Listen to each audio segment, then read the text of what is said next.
Thank you, Arjun. Good morning, everyone, and welcome to the panelists and all those who have chosen to sign into this interesting discussion today.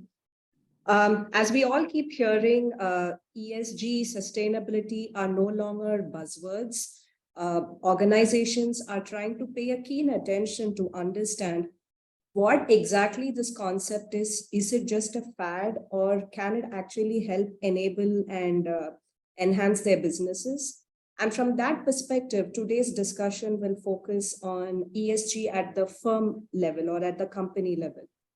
Now, while ESG as a concept may be a very macro concept, it is very important that a particular company is able to understand how to embed this wide concept into the context of its company or into the context of its business.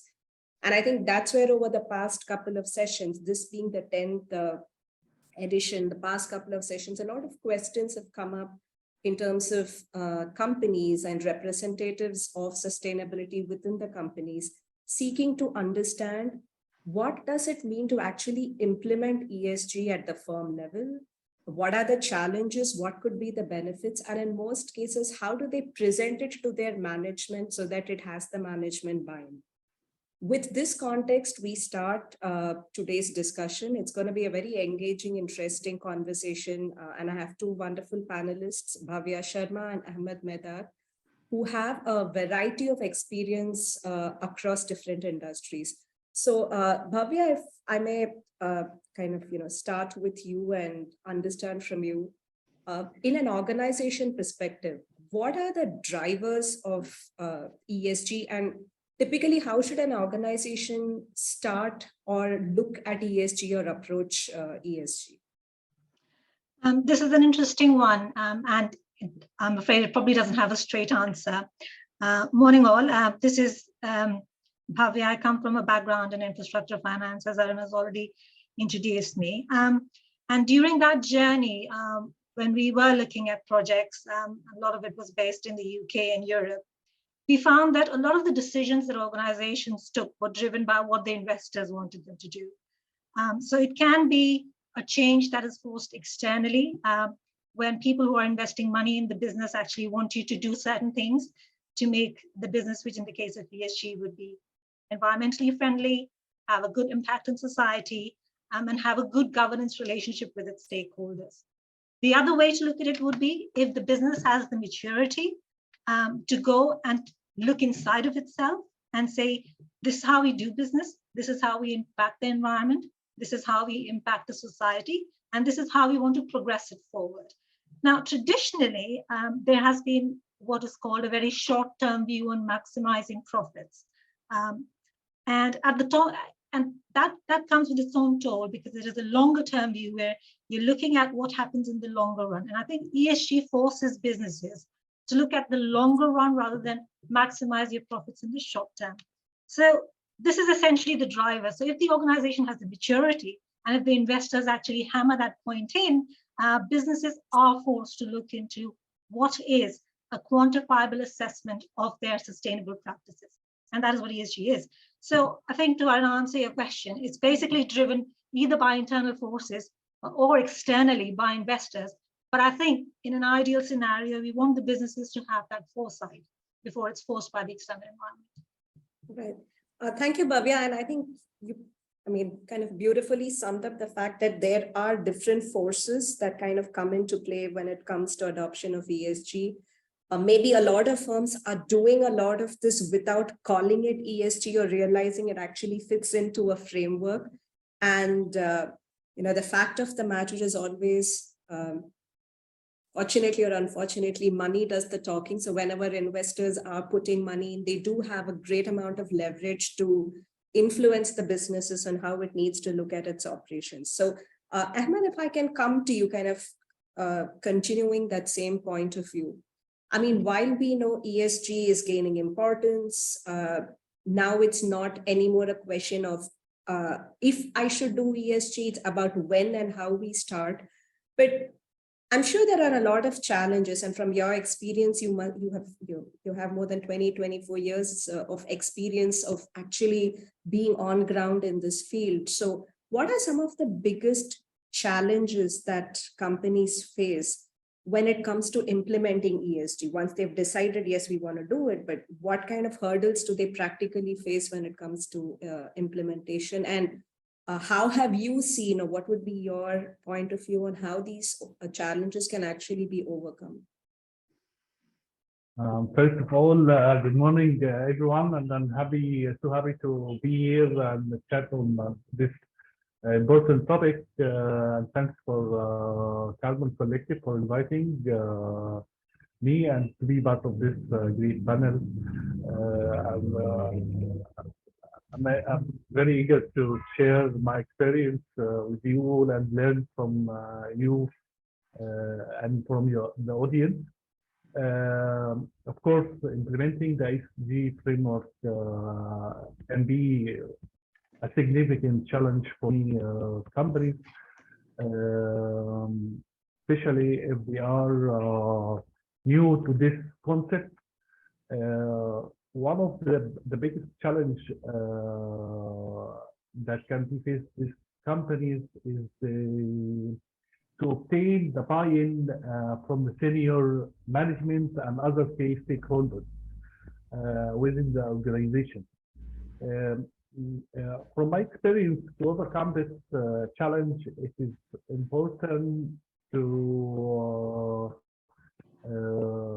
demonstrate the benefits of this approach that can bring to the company, such improve risk management, cost saving, enhanced reputation, meet the investors' needs. All this can be on the front of the decision makers in the company, and then from this point they can start to convince about the concept itself. Also, there is another big challenge facing this company in the beginning. The lack of the standard metrics and reporting framework is one of the big challenges, and especially if we are new, makes it's difficult for the company to measure their performance and compare themselves to other peers. To overcome this challenge, company has to work with industry group or other stakeholders, ask for help of experienced consultants, company or individuals to get involved in this standards and framework. And there are a lot of standards available today, like S.A.E, the Sustainability Accounting Standards Board, or the most famous one is the Global Reporting Initiative. So taking into consider all this and starting learning all these standards can help the companies to move forward. Also, one of the big challenge also is company struggles with integrating the ESG consideration into their day-to-day operation and decision making process. To overcome this, I think that embedding the ESG into the organization culture and governance structure, this including the setting metrics for the ESG performance, training the employees of the ESG issues, integrating the ESG consideration into the performance of the evaluation and incentive. This can be overcome for this issue. I think that this challenge head-on and building a strong ESG framework that align with the company values and strategy.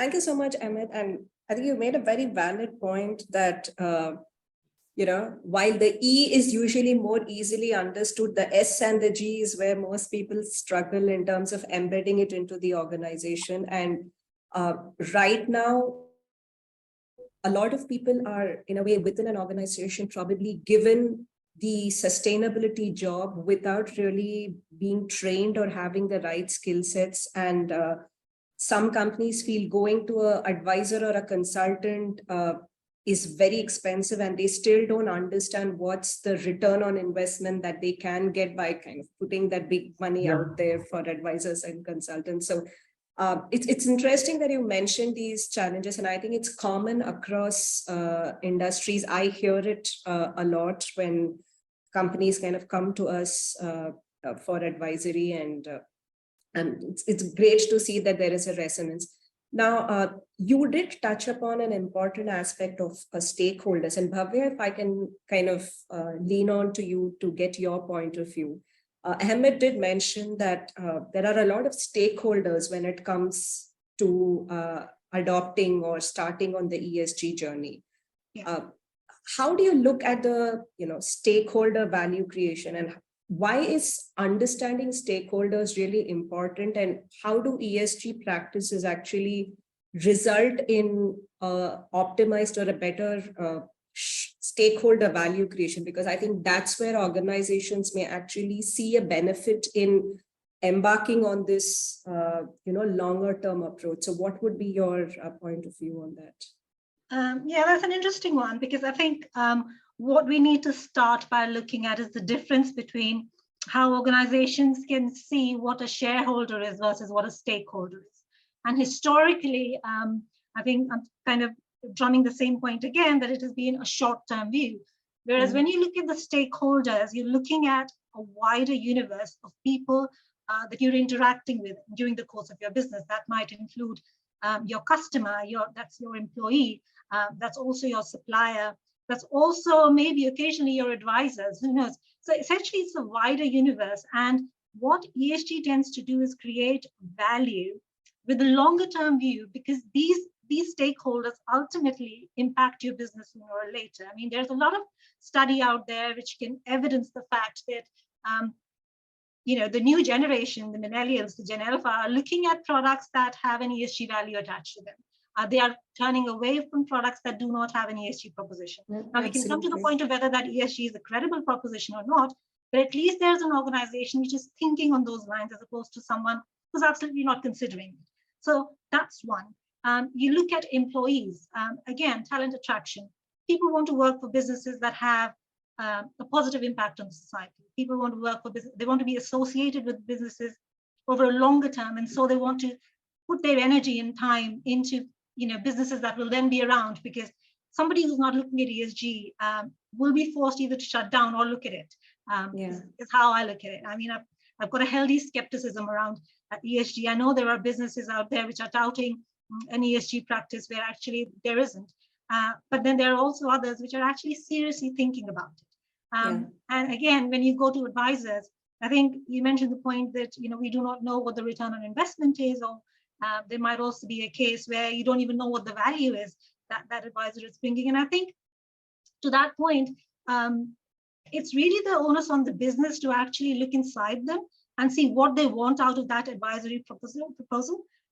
You can have somebody come in and talk a whole lot of things, but unless you know the business and you don't point out the right questions to them, absolutely, they will never be able to address your concerns. Absolutely. So I think it's really the onus then comes to the businesses, and without the businesses being aligned with the investors, the regulators, which is also a stakeholder, by the way, and the market, there is no way you can deliver ESG. So I think it's how you're interacting with all of these that ultimately delivers the success of your ESG policy, if I may put it that way. Thank you, Bhavya. I think that's a very interesting perspective, because when, for example, just to share from personal experience, a lot of people, when they come to us, I almost tell them that I'm not a cosmetic surgeon. I cannot make you look good overnight by just creating a good looking report. look at me more as the family doctor who would be with you in the longer term. And we always start with something called a decoding ESG session, where we actually get people into the room, including the senior management and the owners or the board. And I think the buy-in really has to start at that level. So it's always important to decode the concept, be aligned in the understanding of what actually ESG is, what it means for my ecosystem, my business. And then when you have that alignment and buy-in, start the journey. So there are, the hurdles kind of soften out. You're not trying to fight with every other department or every other stakeholder. Now, I'm sure companies who have implemented it have seen results and have benefited it. And Ahmed, if I can come to you, you have a very rich and vast experience in having actually implemented it and having seen a longer runway. For the benefit of the audience, can you share with us examples of projects or companies that have actually successfully integrated ESG into their business and have seen benefits or have seen business results?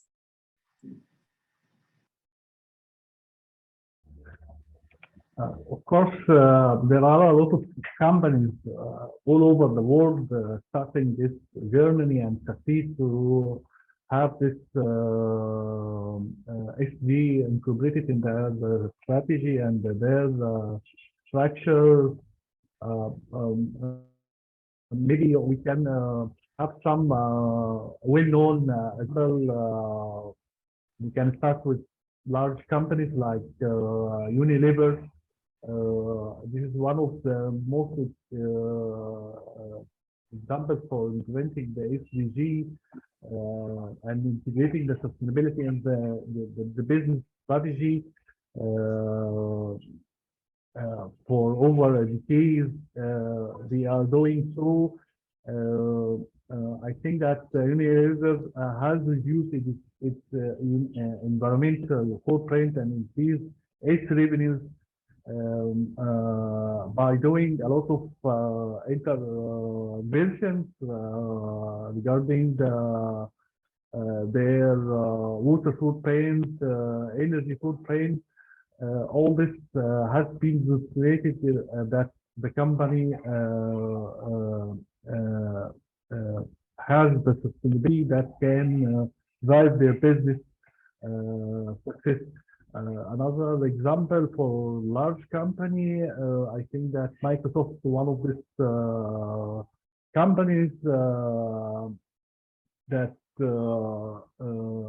also committed to becoming carbon negative by 2030 and has also made a significant investment in renewable energy.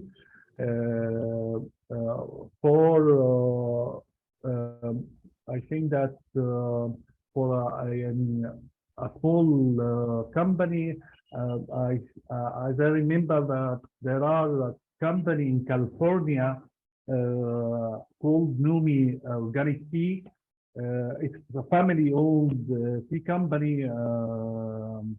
Has worked extensively on the sustainability and ethical sourcing of the central part of its business model. The company take the approach that they are sourcing the organic and their fair trade tea from around the world, supporting the farming communities, and has eliminated packaging from its products. Also work on some interventions like the renewable energy and use of sustainable practice in its manufacture and distribution. And all of this make this company more sustainable and gain some benefits from and value from their customers and investors and the stakeholders. This is what I remember. From Egypt, I have worked a lot of projects, especially in developing projects. I was a project manager on introducing biogas technology to the villages in Egypt, and this can has contributed a lot of reducing the environmental issue of the getting rid of the animal dung, animal manure. Also contributing to the social welfare of this community. And I think that's what I remember for the. Thank you, Ahmed. Thank you, Shukran. I think it's from Ahmed's examples, it's very clear that from a large multinational corporation to a small entrepreneur, ESG in a sense is sector neutral or sector agnostic. We have seen that companies who actually diligently embed it and practice it do reap benefits in different ways. And a couple of aspects where we've seen the benefits is now there's a lot of funding available if you're having a good ESG strategy and are able to show impact. So your banks or financial institutions do give you a better kind of financial facilities. It definitely helps building the brand, the perception of the organization, especially with the Gen Z, or even consumers now are much more aware about sustainability issues. So when you do have something real to showcase and tell, you do get the kind of support from customers.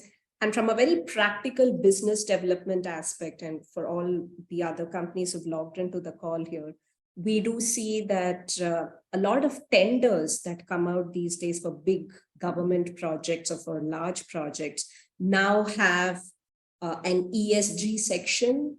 So it's no more a good to have, it's almost a must have. So it does help you in the business, because if your competitor has it and you don't, you end up maybe losing the tender. So if you have to convince your management on why we should take on ESG, there are various kind of aspects to it, but there's a very important aspect here on finance. And I think I'll come to Bhavya to get her point of view on that. Bhavya, while we have the SDGs and the whole ESG community, the role of finance in actually enabling this ESG journey in terms of investing into projects that deliver ESG value is now being very keenly looked at. And with your experience, can you help us understand what is the role of finance in this entire puzzle piece, and what frameworks are actually being employed, let's say by issuers of sustainable linked instruments, and how can companies actually look at finance as a potential benefit that they may get if they embark on a robust ESG journey? Yeah, I think that's a very good question and something that's very close to my heart. So clearly, financial flows really dictate how a business can progress and grow. And as long as investors insist on businesses that are ESG friendly, and not only insist, but they actually ask them to demonstrate that effectively, right? So it's not only about in good faith, the investment will be made, and we hope that the business will continue to grow in sustainable way. No, it's no longer like that. That might be history. The day how finance works now is in a very, and obviously UAE is still catching up on that curve, but there are other jurisdictions which are further along the line where any pound or any dollar that's invested in a business is accounted for, right? And every finance that goes into a project or at a corporate level has to have a defined use of proceeds, right? And so any asset that has an ESG proposition, so it might be, it's a renewable asset, it's a wind farm, it's a battery storage facility.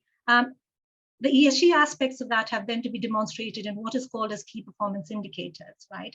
And that is the metric that is derived out of your own ESG practices within the organization. So the organization will need to look into its own mechanisms of gathering data and to be able to show the investor that this is how we propose to progress along this metric. And if it is something that's linked to carbon emissions, then how your scope 1 and scope 2 emissions are going to move as the investment continues and as the business continues to develop over the investment horizon. If you are looking at a hospital, maybe a healthcare project, there might be a social impact which is related to affordability. And you might be asked to demonstrate that actually over a period of time, the provision of care reduces, the cost is reduced for the provision of care. So the investor is then comforted that actually the money is being used in a project which is viable on a sustainability basis. So that's how finance is then dictating how businesses deal with the aspect of ESG. So they have to have very robust practices. They cannot greenwash. There cannot be any fluff around it. It is clearly evidenced in the data, and it is clearly embedded in the organizational practices by having software systems, by having all the stakeholders, so the employees and every bit of the organization completely on board about what is it that they're trying to do and how are they going to do it. So effectively what the investor is then doing is actually forcing the organization to go down a certain path, or you will not have the funding. So really, and then in addition to that, you come to the point of frameworks and standards. Now, to be able to then compare an investment in one project with other projects that might look similar, the investors are going to ask for, right, we will want to compare the information that we have from one project with the information that we have from another project. And the only way they can then compare it is if they have a standard basis of reporting, and that's where you have the standards coming. And these standards are then dictated by the frameworks that we have right now, which are around climate disclosures or biodiversity. So you have the TNFD, the TCFD, which is then dictating frameworks like GRI, SASP, dictating frameworks like the ISSB. So ultimately, the frameworks flow into standards, the regulators impose those standards, the business is supposed to comply, and the whole universe comes together to deliver the ESG framework that we're talking about. So effectively, it's driven by finance to a very large extent. It comes, we come back to the opening discussion that either the businesses think of it up front or they'll be forced to consider it. So that's really how, and in my experience, I've seen, the setting of KPIs and the metrics has to be quite meaningful, because, you come to a point where you will be cross-questioned, your credibility will be at stake. And if these metrics are flawed, or for some reason you do not have a good justification, I think businesses will find themselves in a tough spot.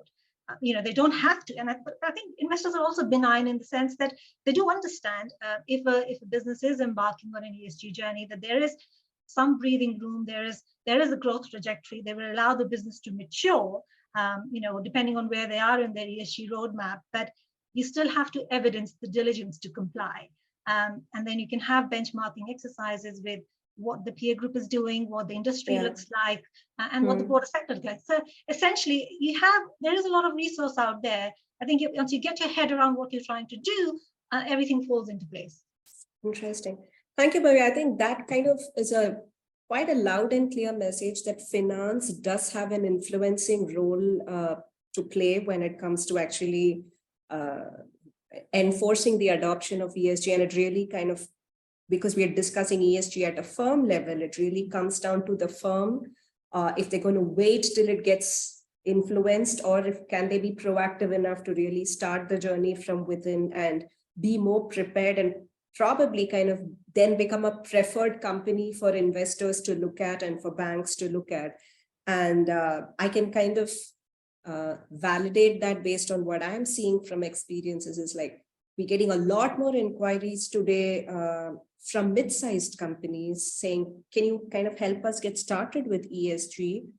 Because my banks have come back to me and said, if I have an ESG strategy, I can actually get a better banking facility, or lower interest rates, or they're almost also ready to look at other business models or other business options which align with ESG, even if their core industry that they are in right now is not very ESG aligned.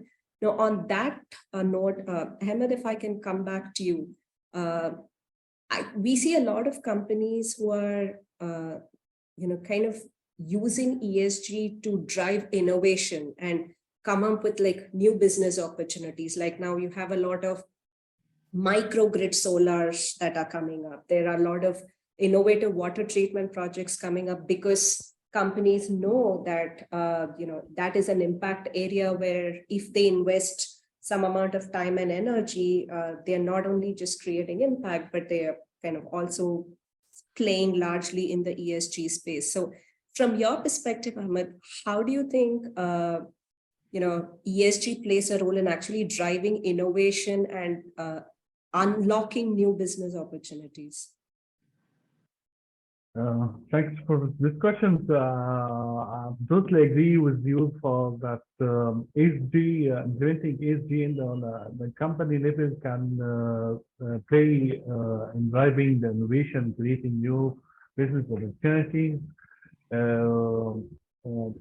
By integrating the ESG considerations into the business strategies, companies can identify new opportunities, reduce costs, and enhance the brand reputation.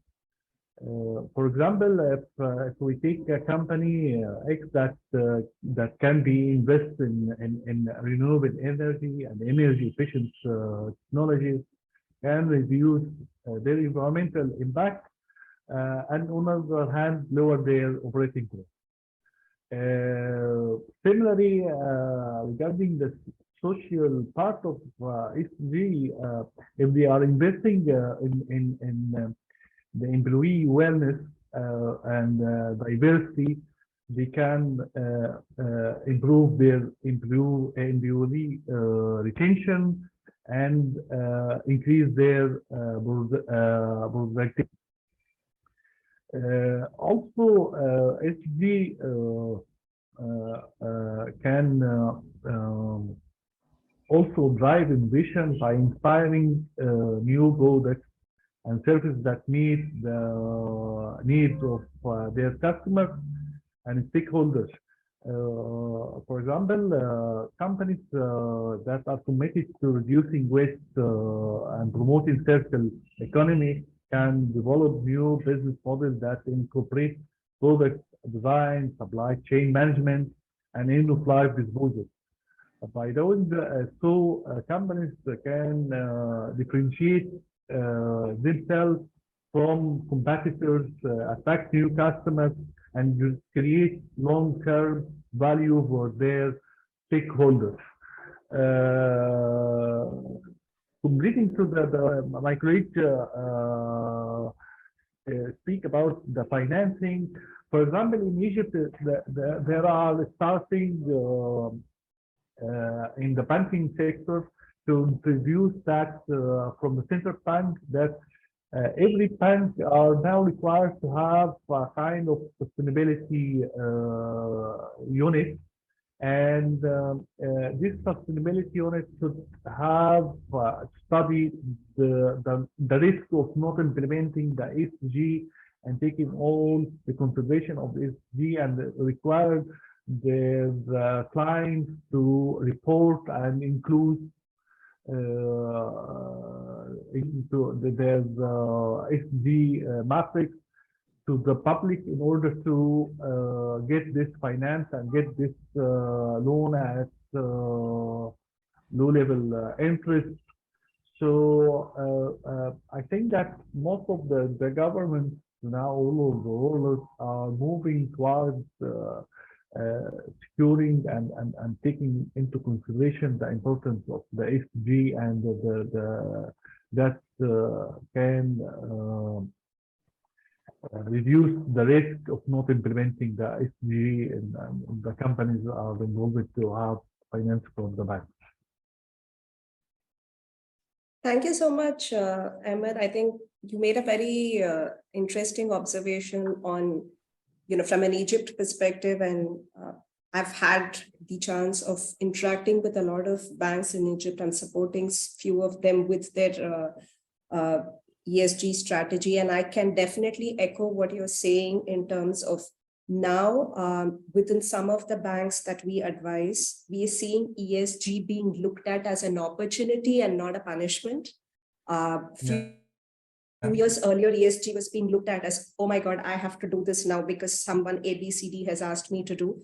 Now there is I would say, a renewed enthusiasm in terms of looking at ESG as an opportunity. And I think that shift in mindset itself really helps in the way, employees and the stakeholders approach this subject, because then there's a lot more alignment. We are not moving like an amoeba in different directions. We are all kind of more streamlined and aligned. So it's really interesting to also see the work that's happening in Egypt and the focus that's being put on water and resource conservation. So this it's very encouraging as a professional to see a lot of these, not just in PowerPoint slides or as concepts, but actually getting implemented on ground and where there is an impact. And I think when it comes to so much going on and so many projects going on, we kind of are a bit scattered in terms of how do we bring this all together. And Bhavya, if I can kind of pick your brains on that, what do you think are the technological implications of ESG for business? So I think in terms of technology is going to be a key component. It is at the heart of delivering ESG because data is so critical, and it has, everything's quantified.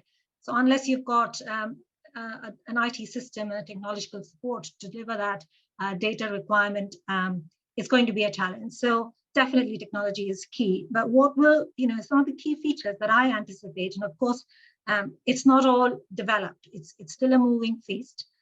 It will evolve as new frameworks come, as new standards come, and as the market requirements change. Businesses will be forced to comply. But one thing is clear that the technology that the business then uses to put at the heart of its ESG will be able or should be able to communicate cross-functionally, cross-departments, and be quite agile in adapting to changing market conditions. So I think obviously there's a multiple solutions out there. Some of it are already ahead of the curve, others are still developing. But essentially, technology will be the enabler. And what might also be, coming to, putting my finance hat again on, I would say that investors are quite key. That transparency is very critical in the larger scheme of things. So there might be a world where the investors will then require real-time data on ESG to then be made available to them as well. So you can see that element of transparency where it's no longer up to a management report at the end of a quarter, but maybe it's an ongoing requirement to be able to see how the company or the business is delivering on its ESG targets. So I think at the heart of it, then you need that seamless integration with your multiple stakeholders for this solution to then come together. So that's really at the heart of technology for ESG. I think, technology undoubtedly plays a big role because there's a lot of data that's kind of floating around, so many projects, so much of money moving from, as they say, the global north to the global south. So to kind of get a transparent view of all of this, I think technology plays a key role. Now, within the frameworks, one thing which we've always found useful in terms of a reference point, which is global, is the United Nations SDGs. So for a lot of companies who are, fellow ESG members who are on the call today, you might be wondering, oh, I'm in a different country, my company's in a different sector. How do I kind of, align to a global framework? And I think that's where the UN SDGs really come handy. I would recommend all of you to, if you've not yet looked up the SDGs, just go and look it up. Ahmed, if I can kind of understand from you, because you've worked on a lot of impact projects, how does the role of aligning to SDGs really help both the companies and the societies at large? Of course, I think that everyone need to start their ESG journey has to look at the United Nations Sustainable Development Goals as a startup point to provide the framework for companies to align their ESG practice with the global priorities such as poverty reduction, climate change action, and gender equality. By aligning their ESG practice with the SDG, companies can contribute to the achievement of the global goals, enhance their brand reputations, and create, of course, long-term value for people and the planet at the whole. I think that to ensure that their ESG practice aligned with SDG, companies should start firstly by identifying what the type of SDGs that are most relevant to their business and stakeholders.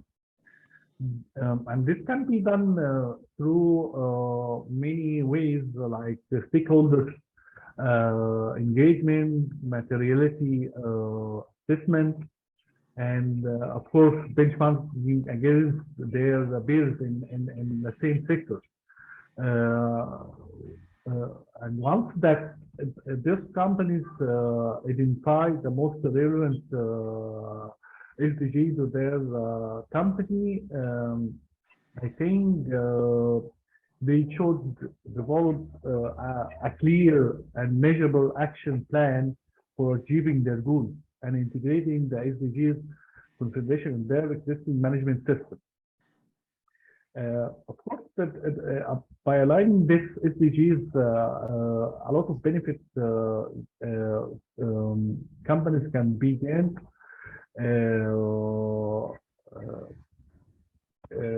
As I mentioned before, regarding the brand reputation, risk management, and create new business.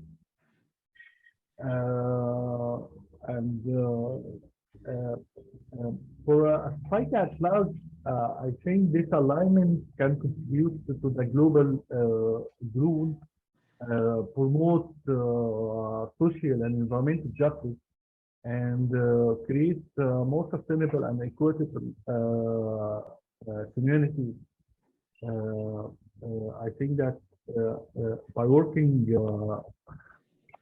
together to achieve this SDGs, company can contribute to the more just and sustainable world, while creating values for them and for their investor and stakeholders. Thank you, Ahmed. And I think that is very well explained in terms of saying that each company can definitely contribute to one SDG or the other, but it's important to understand the materiality, understand your business, and almost map what the SDGs are saying, where your business operates, and pick relevant areas of impact. And for those who are on our call, do take some time to learn about the SDGs. While there are 17 SDGs, there are about more than 300 KPIs behind each SDGs. These documents are available on the UN SDG website. So just browsing through that will give you an indication of which are the areas that you need to look at. And as always, we tell the companies that we are supporting, saying, don't pick what's convenient, pick what's relevant. So if you ever have a doubt, let's say you are a transport company, just by putting a recycling bin in your office, you don't become green, and that is greenwashing. look at what your operations are and pick initiatives which are relevant to your operations or where your impact can lie. So that can kind of avoid you from getting into being labeled as greenwashing. I think we'll spend maybe about 5 minutes picking some audience questions, and I'll pick one question from the box, which is from Farah Ghanem, who asks, what are the statistics and studies that they can reference within their organizations to show them the value rather than just explaining it? So, Bhavya, would you have any indications on which studies can they lean into to showcase to their companies the value of ESG? Yes, I think there's multiple sources, not one. I personally heavily rely on the Cambridge Institute of Sustainable Leadership, because they do a fantastic job of actually breaking down sustainability into case studies which are industry relevant. So they will pick up sector specific. If you're in mining, ESG means completely something it looks completely different to you as opposed to the fashion sector. Or if you're an energy company, ESG has a different shape, and if you're a fossil fuel company, God help you. So it's different for different people. So I think CISL is a great source. I personally rely heavily on that. I also look a lot at McKinsey. They do extensive reporting around sustainability and ESG. Again, both for organizations, what it means for the board, what it means for the management, and what it means for the stakeholders. And also Harvard Business Review. These three sources really. In terms of other journals, ESG Today, and there's lots of resources on LinkedIn. You join any professional network, you're completely flooded with case studies. So I think there's a lot out there. I think if you show any inclination, you are flooded. It's just a question of, because it's an evolving landscape, there is a lot to get your head around, and also a lot to keep on top of. Yeah, absolutely. And kind of just to add on to what Bhavya mentioned, I think a good part of my day usually goes in just reading and understanding. I'd say I'm not an expert in sustainability, but a student, because there's just so much that goes out there every day in different industries, different initiatives, different frameworks coming out. You can never know enough. So for those of you who are on the call and who are like either ESG professionals are looking to kind of take on ESG roles within your organization, I'd say just keeping on top of reading and just browsing through things would, and especially resources from HBR, CISL, McKinsey, or a lot of ESG publications will help you. Ahmed, do you have any pointers on studies or statistics that companies can look at to help them validate to their management the benefit of ESG? As you mentioned, there are sources that can people go and course McKinsey, one of this, and of course other company, a lot of companies. It's available. All this data is available on the net, and it's not hidden in a way. Thank you for that. I'm just going to pick one more question, and I think it's an interconnected question on greenwashing and green labeling. And there are, I think, two aspects to the question. One is understanding what is greenwashing or green labeling. And as businesses, when we deal with other companies, how do we kind of filter out or kind of assess whether they are actually being genuine about their ESG, or are they just, or is it just fluff and greenwashing? So Bhavya, can I start with you and then we go to Ahmed? Yeah, sure. I think greenwashing it's a wide topic, and it takes very different forms.